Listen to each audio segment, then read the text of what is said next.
qui sont probablement en fait les reprises de la technique antique. C'est ce qu'on appelle les cagnetti, les graniti. Tout ce travail de granulation, ou si vous regardez bien, vous avez effectivement vu le bon réflexe que je n'ai pas lu, parce que je ne suis pas une fille très moderne de technique, mais je sais que j'ai aussi une lampe. Normalement, on va pas regarder comme ça marche, des rebelles. Et donc vous voyez tout ce travail. Alors les graniti, c'est vraiment les tout petits ronds, et les canti, c'est ce jeu d'entrelacs qui vous donne de la véritable dentelle. Alors là, par exemple, vous voyez sur cette boucle de ceinture, vous avez vraiment le motif comme ça de plein et de vide.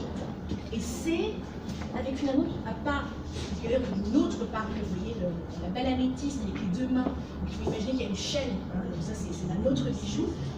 Mais on est sur cette même légèreté.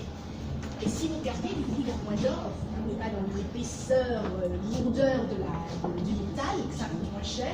Et on est pleinement dans ce bijou qu'on peut commencer à appeler romantique. Hein. Officiellement, on pourrait appeler bijou romantique à partir des années 1820. Là, les exemples que je donne, c'est à partir de maintenant. Avec alors, si vous regardez, voilà, regardez le bel exemple. Ici, on va parler vraiment du bijou romantique avec plutôt réminiscence néogothique.